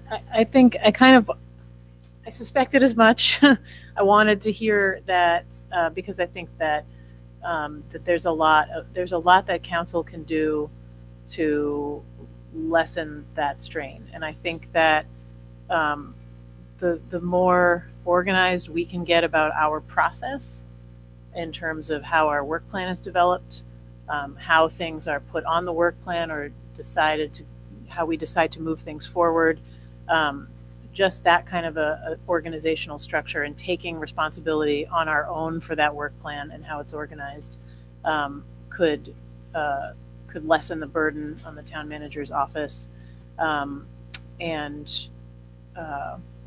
Yeah, I think that's just getting a little bit more formal than perhaps we have been about how we develop a work plan and how we communicate also with the town manager. I mean, I know you're very willing to field emails and text messages at all kinds of crazy hours, to the point where if I absolutely have to, I'll write in the subject line of an email like, don't bother to read this till Monday, it's fine, I just wanted to make sure to send it.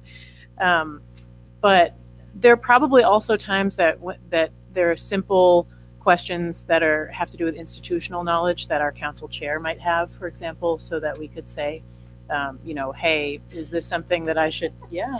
Oh yeah, that's why you get paid the $200 extra, Cindy. Or other counselors to say, is this something that council's dealt with before and just before my tenure?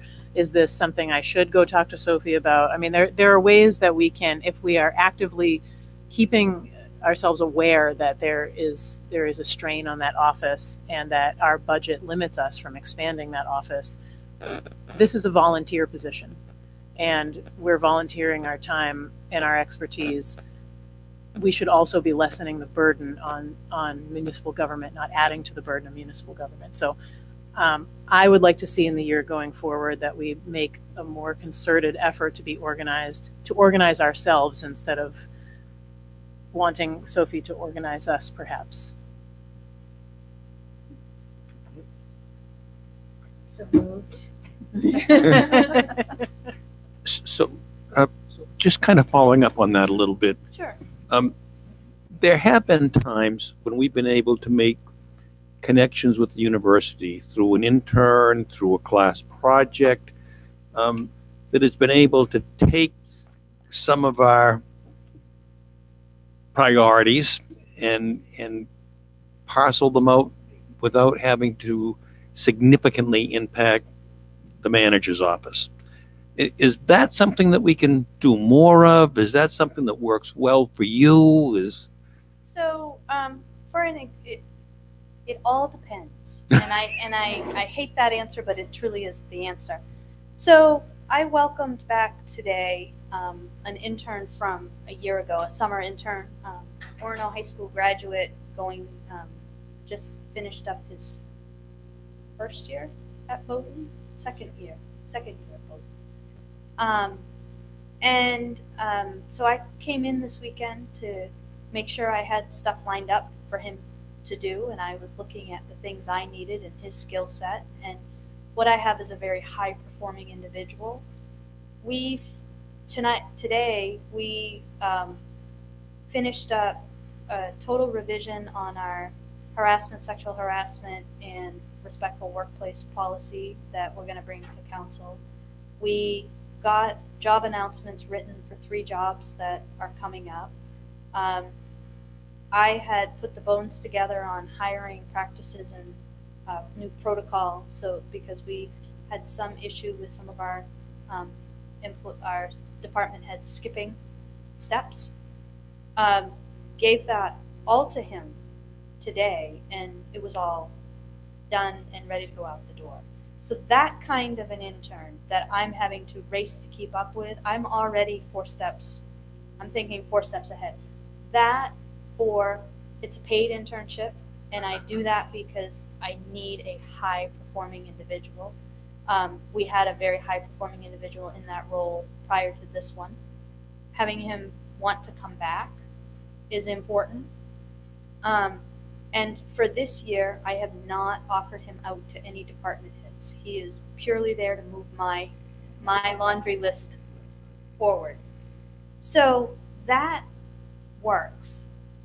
When we get interns that need a lot of direction, it is almost more work. When I take an intern on, I need to know that I'm giving him something back, which is part of the reason why I'm having Mark report just directly to me this year, is because I can craft that experience and make sure that he's getting a good, well-rounded management internship. Classes, sometimes it is incredible. I think about the work that Rob Glover's class did downtown on really looking at kind of implementing a true downtown plan, and we took that off the shelf and just started implementing things. Working with student groups around bridging town gown for students living in problem neighborhoods, we got a lot of work done with that. I think Trey and Andrew had a lot to do with that. They, again, were high-performing individuals. Where I think we have the best luck is when classes come to us and say, what are your needs? And so we are creating a project for them that is meeting our needs. Where it falls down and becomes too much is when people are coming to us saying, I want to, blah, blah, blah, blah, blah. So, as an example, we had a group that worked with Bell and Rob Yerksa and Coastal Resources to help develop our entire message that's on the website around recycling and really worked at making sure that they went down and got all the information to bring back to Bell and Rob. That was helpful. So it can be a bit of a hit or miss. I think what we have learned and where I have pushed back on the university at times is when groups are coming in for a project that they have developed to say, I don't have the resource to marshal that through, but here's something that I need. We could maybe do this. Is that making some sense? But I would hesitate to do an unpaid internship in the manager's office. You also need somebody who you can trust because there's an awful lot of non-public information that applies through that office. Anyone else have questions on the town manager's budget? So the other thing I would just say for the intern, that is not specifically budgeted for in the manager's budget. I don't on an annual basis. Instead, I look at what money we have available. So I've got enough money in the FY19 budget to pay for this summer, and I ask you to carry forward what needs to be renewed. And I would kind of expect that hopefully we can continue to do that on a case-by-case basis. Work study, no. The Muskie Center does have an internship scholarship. We missed the deadline for this year. We can try it for next year. Would fund a portion of the internship. What I need to look at, I've modeled my internship after my graduate study internship that I did with Ed Barrett in the city of Bangor. Try very hard to kind of replicate that. And I need to do a little bit more research as to what they expect to come back for that funding, because I really don't want to change the way I do it. Thank you. I am impressed with the level of service you're providing. We just heard from the library, and it was tier 4, which is the highest level of service available. And I feel like you provide us with fabulous service. And it seems that most of the things are listed as tier 3, which is meets or exceeds service required by law, but it's not the highest. The one that you have as tier 2 is the communications, and it sounds like you realize that the person who came to work for the library has some great skills with that. And so, and this year you said that the library was going to have him for fewer hours and he's going to be more on the communication. So is there, and I don't know how the communication, the tier 2, whether this changed from last year, whether you were at tier 2 last year also, does adding him, is there a way that you will be able to move up to tier 3? From the manager's office, probably not. And let me explain why. I think when we think about communication out of the manager's office, we are still managing a pretty limited website and social media presence. I would expect in a community as advanced as Orono that we would have some more improvement in that arena. And if you look at what other city managers can put on their website, some city managers have weekly reports that go out to the council and are posted on the website. I tried to do that here, and yeah, blogs. I mean, that type of, to give people, to tell a story, because a date does not tell a story. So I think we're coming leaps and bounds with 16 hours a week of Pete's time, and I think he does an amazing job. But when I think about the manager's office and that communication that could be occurring about the macro running of the town, I still think we're at a tier 2. Oh yeah, but we know working with you, just as Megan mentioned, that you're on running our town at every moment of the day, and we could ask you what's going on, and you send us emails to tell us what events have happened, and so as the town councilors, as we represent our town, we know you're on top of all these things and you communicate with us. So I understand that you're with all the things you're juggling, you couldn't do that. So I was just asking, what do you think if our goal for next year was to try to bring that up to tier 3? Does that mean you need someone like Pete that's going to work more than more hours? So Pete can only get out the information that I give him. And I think that's kind of where the stumbling block Yeah, if you read is. the tier 3 that's in there, I think it's pretty apparent that what that's suggesting is you need a larger staff than the town manager's communication staff, which we don't have the budget for. And quite honestly, as I think I am open with council where I think we need to put staff, I think we've got an incremental approach. We're utilizing counselors to help with some of that communication. I think the stumbling block in getting the information out has to do with the manager's office and not the physical getting information on a website. No fault. Except for that pesky 24 hours in a day. Yeah, that can get you sometimes. And we haven't figured out cloning for people yet. So, and then this suggestion of maybe getting more help from classes, and it sounds right that it would be best if they came to you and said, what do you want?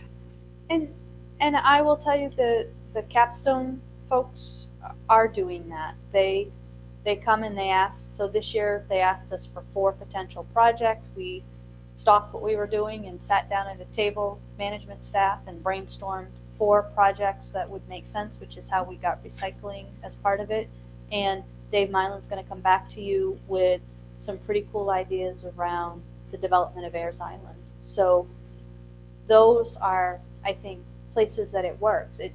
People just need to understand that bringing an intern on when it's not $13.50 an hour unskilled labor that just comes in and does something for me. There is an agreement when we call it an internship that person is going to learn, and it takes time. And it just so happens to be one of the ways I like to recharge my batteries, so it works to add that extra time. I think that when we've heard presentations from the students groups or the capstone projects, that it's been educational.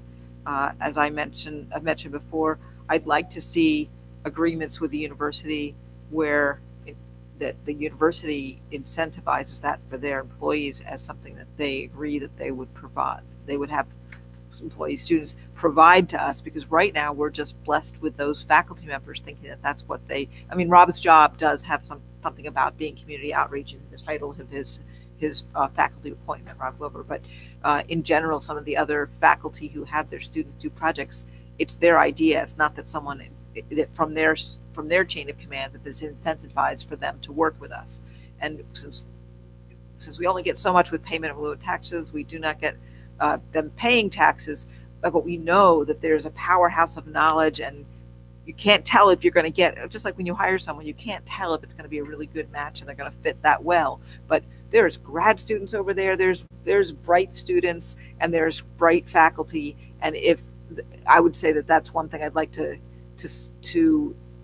talk about, having the university make some agreement, much as you go to them and say, we're going to have Main Day, let's have an agreement about how we're all going to take some responsibility. And because there's so much good ability to learn, and if we put our list of things we would like them to help us learn, that might be a way to, without the, again, the cost is, again, the man, that your office has to be the people to do the interactions.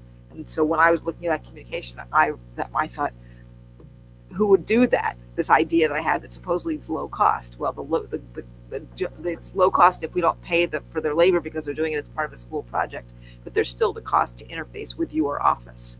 And so when communications is the only one that's at tier 2, I'm not saying that I know shaved as much as you can to keep the budget at this low level for this year, but this is a time, besides in our workshops, where we as a council can say, here's my vision for a future time. So that's my vision. Why I know that, again, there's only so much you can without cloning yourself and without more hours in the day. But that to me seems like that we couldn't go and say to the university, we want you to come and talk to us, when the us is you, and you are already have, as he said, only 24 hours a day. So, Sophie, we got about 15 minutes. So I'd like to just quickly run through insurances and other, and then give you a quick update to see how you want me to present things for you on Thursday. So insurances, there really is no change in insurance. Workers' comp, as you've noticed in other places in the budget, that's on page 21 in general government. The workers' compensation, that decrease is not really a decrease. It's simply the way that they're breaking out the bill now. So it's less in general government and more in public works, as an example. The entire workers' comp assumption is that we're going to go up about 5%, and that has to do with payroll increases and covered payroll increases. And we have been very lucky to be working on an experience or a mod rating of 0.82, which is pretty unheard of. It means that we're spending 82% what other municipalities with our services are spending across the country in safety, workplace injuries. So we would expect that to begin to ratchet up. I think it's reasonable for us to kind of expect a 90, low 90s. I don't want us to ever be at 1. That's not, my goal is always to be under 1, but we would expect some of that. The risk pool insurance, a 2% increase, which is, I think, expected. And everything else is staying the same. So I don't know if people had questions about that. Didn't they just pass a workers' comp kind of reorganization or something? So that may help down the road, but I think it's going to take a little while. The problem so they had 5 workers' comp bills that all went into the legislature. I think all well-intended, very little conversation. And this is my personal opinion as somebody who served on the state workers' comp board for a while. Not people who, while well-intentioned, didn't take time to truly understand the workers' comp arena. So when you see bills going in with things like, let's remove the 520-week maximum benefit, well, that's part of a very carefully negotiated, we give up cause, and for it you limit how much it's going to cost. And so I'm a little bit nervous with the 5 bills that they've now all commingled. I was talking to somebody when I was at the legislature, walking the halls on Thursday, and I think there is some real concern about politicization of the comp board, and that is a place that can spiral out of control very, very quickly, cost-wise. Moving along to other, I would say it's debt and other. It starts on page 29 in that same general government section. You will notice that we're actually decreasing the amount of money that we're spending on our debt payments by almost $33,000. There was a decrease of $85,000 a year principal payment and $2,300 a year interest payment for the fire engine lease. That was the pumper. We ate some of that up when we brought on the holder. So that's the $58,000 that we had talked about when we brought on the holder loan. So other places, it's primarily there's a decrease in interest and an increase in principal, just as part of the amortization schedule. Making sense? Any questions about that one? So we know we have a $15,000 increase in the county tax that has been assessed, and there is no moving that. Contingency, we've budgeted to stay the same based on our conversations with the school and the school budget that's gone out for referendum. We've kept that the same. And our flex account fees, on the one side, it means we have more of our employees that are utilizing flex account, which is good. It just costs us more because as part of our agreements, we are responsible for the 125 account administration fees. Animal orphanage, we are required by law to have a contract with an animal orphanage or a rescue center. So we have historically used the animal orphanage in Old Town.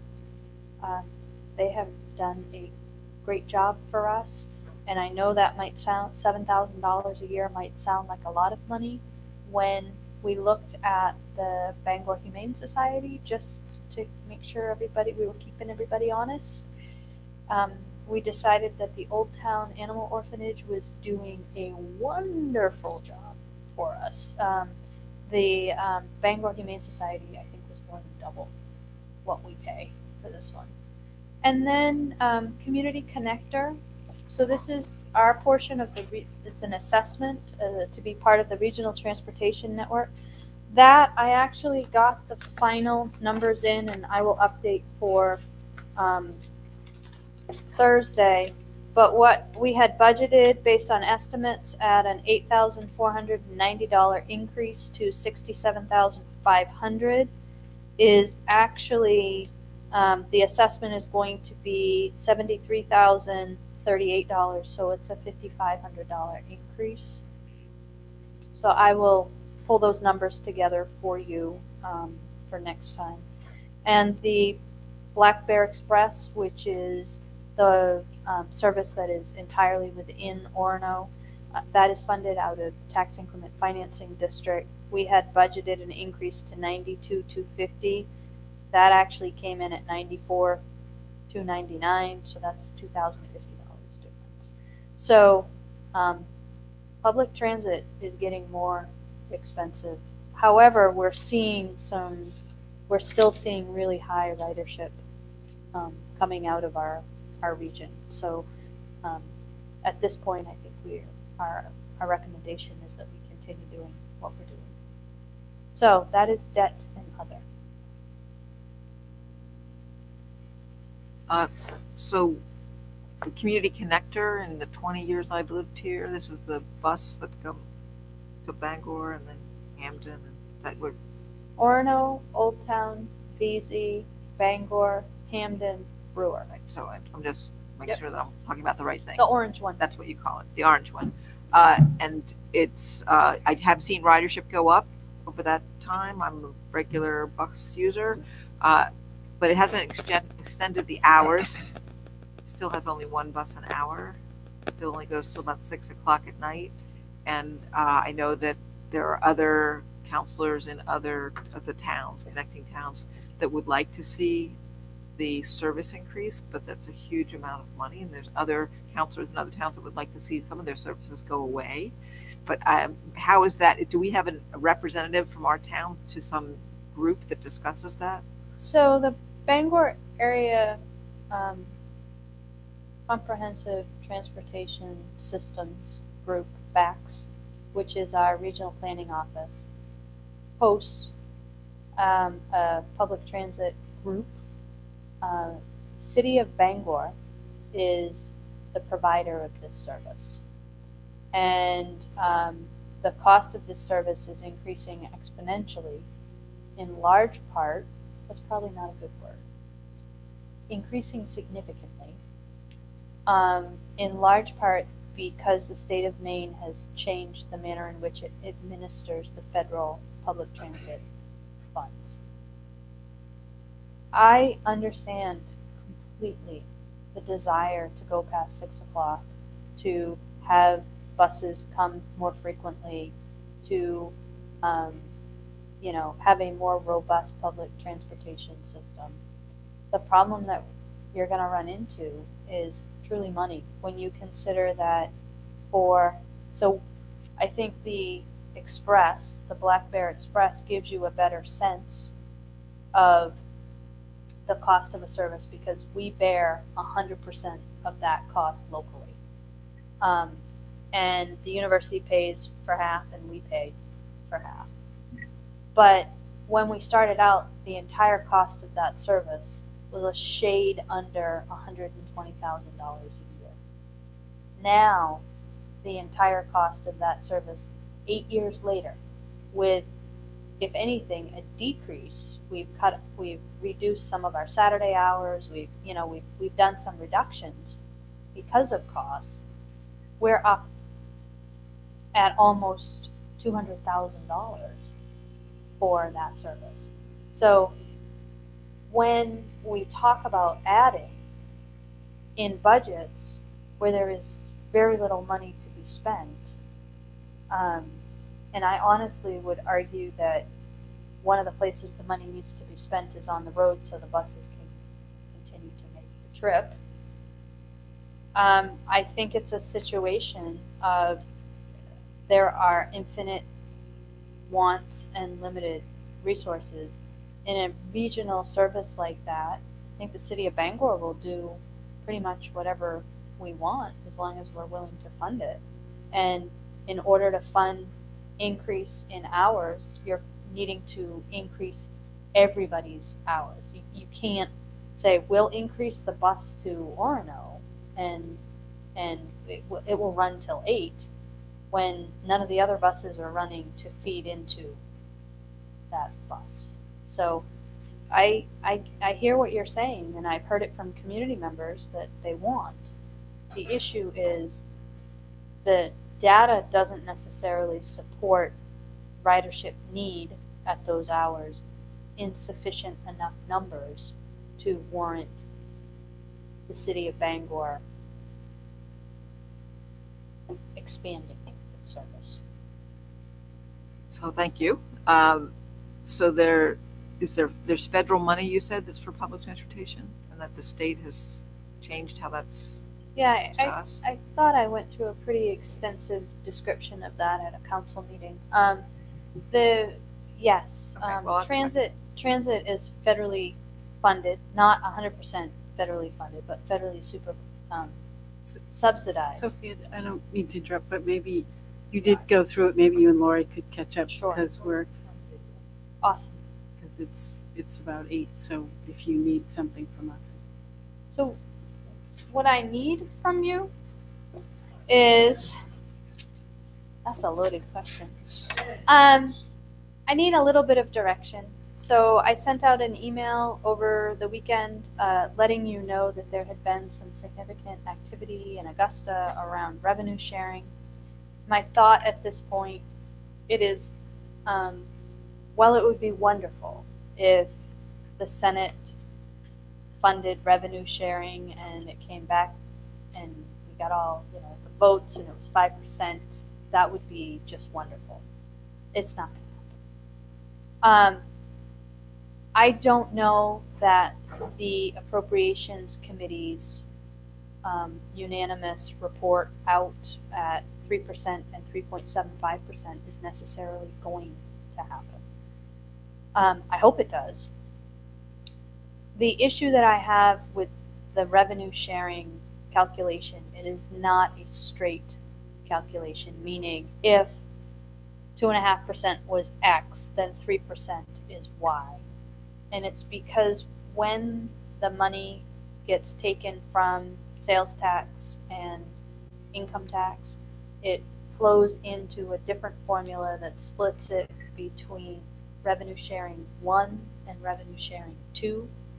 And depending on how that split falls, for example, the town of Orono finds its gains happening at a much higher rate in revenue sharing 2 than in revenue sharing 1.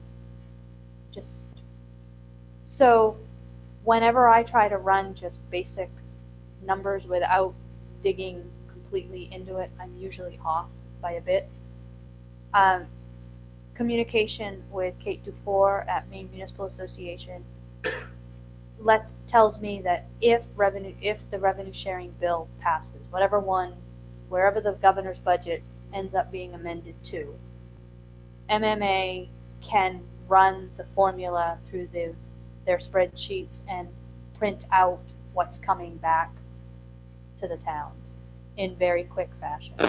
But they are going to hold off running those numbers until the bills have actually been passed. So, my guess is that the revenue sharing at 3% is going to net us enough money to actually, if we don't change anything in the budget, if we didn't change anything in the budget from where it's printed right now, to be a reduction in the mill rate. Not a large one, very small, but still not an increase. So my thought is that revenue sharing is very easy to adjust in the budget. It doesn't flow through anywhere else in the budget except for on the revenue page. If we were to look at the 2.5%, because I have not seen numbers less than the governor's proposal, that seems to me to be a good place for council to land right now, with the idea that any additional revenue sharing that comes through, council can amend the revenue budget and the expense budget if you wanted to. If you wanted to say, we're getting X amount and we expected this, we'll put this towards infrastructure. Or you can simply say, they gave us this and we're going to pass it through.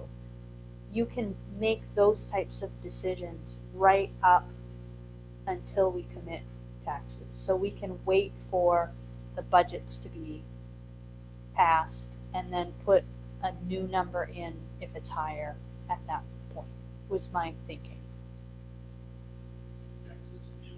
August. And that's something, Tom, that if for some reason they didn't get the budget passed before that, we could hold that off until probably third week in August before we have to commit taxes to get it in at a reasonable, to get the money coming in at a reasonable time. The other piece that I think I would like to reflect in the budget, because it ultimately becomes a revenue neutral, is the unanimous recommendation that came out of the Appropriations Committee about increasing the homestead exemption. And the reason I want to show that is because that is a shift. So even though we'll have revenue on one side, we're going to lose value. And I want to be able to show what that means across our spectrum of taxpayers. So my thought was not to make an adjustment with revenue sharing and hold that for council to simply, my sense is you're going to want our revenue sharing projection to equal what the state and MMA are telling us we're going to get, but to show the homestead exemption so that we can, in the budget presentation, show the shift. Well, if I had things exactly the way that I wanted, then I would have in a perfect world, wanted to see, or rather wanted you to present to the public, versions of the budget summary and projected tax rate that reflected the governor's proposed budget, some of the things that are happening in committee, and then where we should be. And I know that that's not possible. So So it might be possible to the degree that as long as you're okay with a projection, like a true projection, I can work with Kate Dufour and see if they can run those numbers for Orono. if it's not too much of an extra time commitment, if it is, then abandon fine. it. But I think it's important for it as part of a presentation to the public, for the public to understand, how these things do impact their mill rate, and that it isn't just, I think, if it's the people just kind of complaining around the lunch counter, it's, what are they spending all the money on down at town hall? And it's like, well, okay, but here are the ways, here are the different versions of your tax rate based on something that's completely out of our control as a council, but is within your control as a voter. So, or as a citizen. So I think that would be useful if it's not too much difficulty or So I'm not comfortable running the numbers on my own, but if I can convince my dear friend Kate to do it, I would be happy. I think that makes sense. So that's what I have. Another thing I'd like to talk about Thursday is we have just projected the same figure in undesignated reserves as we did last year. And I think it'd be good to take a look at where we are with that total amount. Okay. I think we've got I know we talked about doing that for the audit segment we're going to do next week, but it'd be good to. Let's dive into it a little bit. Yeah. I think, Tom, too, it would make sense for me to show with some of the assignments that we had talked about making, so that, because the number in the audit is very large, but there were some assignments that were not made. So I think we want to show. Yeah, we want to show the usable. Yeah. Yep. and as part of that conversation, I would hope that we would talk about, I mean, we asked the school board to do this, to say, will you commit, if you have extra money, will you commit it to tax relief? That we talk about how, based on different projections of tax rates or, what we can see from the state, how much are we going to offset taxes versus the unassigned balance? I mean, where would we try to leverage that? Yeah, because I was actually going to talk about that as well. I'd love to see us start to creep that back down a little bit rather than, I remember we were never going to go above 300,000. So, so that I would like to see how we could get that down a little bit. Okay. Happy to do all of that. I also had town office cabling. I have a report. I have a report and a written rationale that I meant to get it for tonight. I had an issue getting it printed. So I will send it all along. It's got some beautiful colored pictures to show some examples. So I have that on the list that we wanted to talk about. I had WPCF user fees on the list. I have reached out to the university twice to try to have a conversation with them about the change, because we had talked about starting 25 cents in January with them, and now we're talking about 40 cents. So I want to try to keep them. So hopefully I'll be able to have that conversation with them. And those were the big ones. I have not had any feedback from council about the election intern, whether or not that is something you want to keep in the budget. There was walked out without any feedback on that. So at this point, it's in the budget. If you want it out, we need to talk about that. Other than that, the changes that I have written down are pretty minor. But I think on the 6th, we should be prepared to dig into all of that. So the one thing I would ask is if there's something that needs analysis, that you're looking to be able to have a discussion about history, if you want us to think about a different way to be able to do it, if you could just shoot me an email or give me a call so that I can work Tuesday, Wednesday, and Thursday to bring that all to you. My goal is really, I think we do a good job with the budget presentation at council, but I think the reason that works is I am presenting your budget, and there haven't been a lot of changes from what's presented to what is finally adopted. So I really want to try to zero in and make sure I am presenting your budget. Thank you very much, everyone. Adjourn and see everyone on Thursday. Here.